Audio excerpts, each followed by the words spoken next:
Hello and welcome to Did You Know Gaming Extra. Today we're looking at references to popular TV shows in video games. As with film, TV shows have served as inspiration for many developers and the games they create. Often developers will leave their own little love letters to these shows throughout their games, either in code, art, or even music. These love letters to media can even transcend cultures, as seen with the Japan-exclusive alternative RPG Giftpia.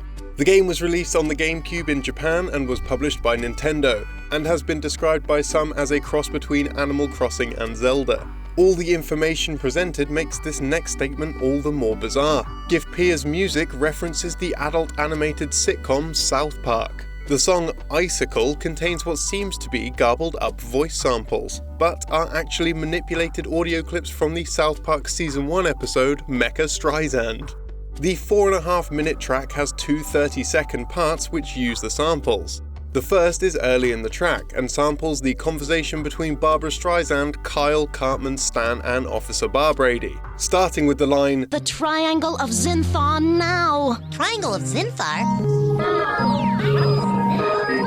and ending with, "No excuses! Move along, you little troublemakers!"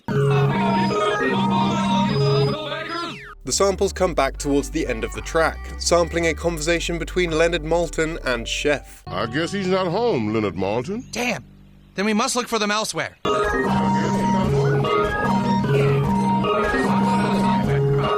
How these samples got into such a family-friendly game is anyone's guess, but our money is on the game's musician Hirofumi Taniguchi being a fan of South Park.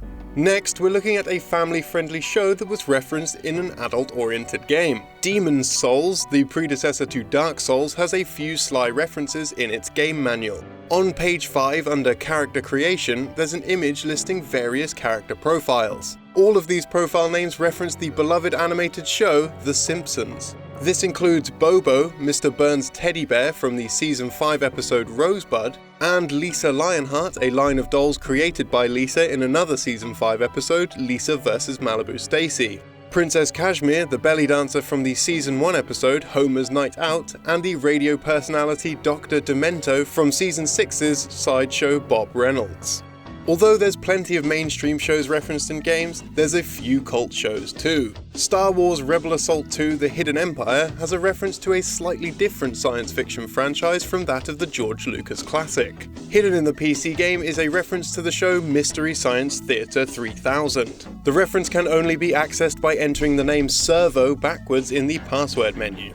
A video will play in which R2-D2, Darth Vader and C-3PO's silhouettes at the bottom of the screen are watching all of the game's cutscenes, but replacing the original dialogue with humorous subtitles. This is a similar layout to Mystery Science Theater 3000, where originally a janitor Joel Robinson and 3 robots, Tom Servo, Crow T Robot and Gypsy, are forced to watch poorly made movies while providing their own comedic commentary. The Witcher 3, which is really amazing, also references a fan favourite sci-fi show, Doctor Who.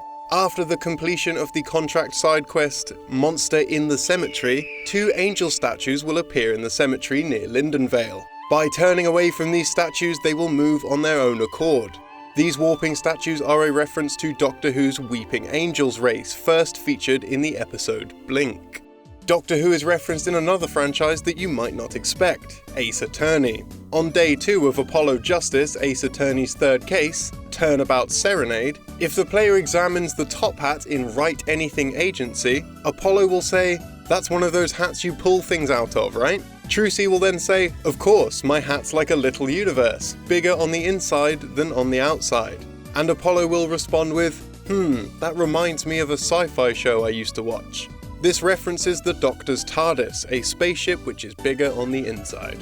And now it's time for this episode's random piece of trivia. Today it's all about the Kemco game Phalanx, or Phalanx for our American viewers, but more specifically, its Super Nintendo box art. While the game's box has become known for being extremely bizarre, featuring a bearded old man playing a banjo, something with absolutely no relation to the game itself, there is more to the story. Matt Gus from Kemco's American advertising team claimed that this design was to make the title stand out when compared to other games of the same genre. Gus stated that they all had monsters or spaceships or something. "We wanted to create shock value so someone would have to pick the game up." We called it the heavy factor.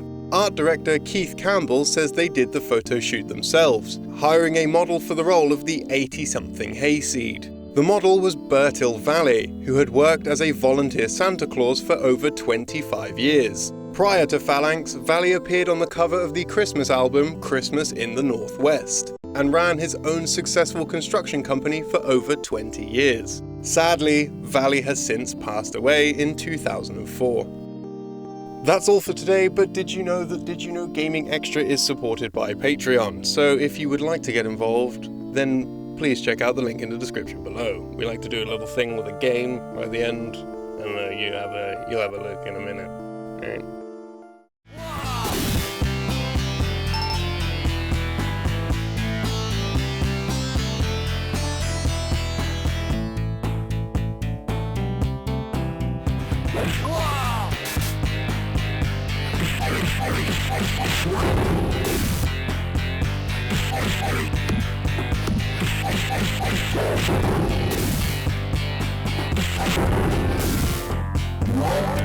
See ya.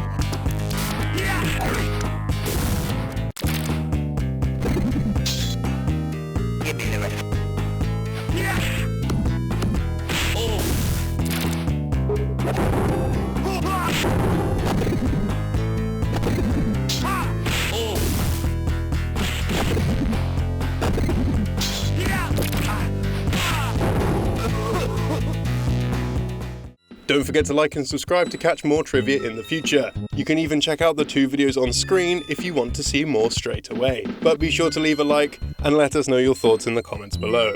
You can also get notifications to get exactly that.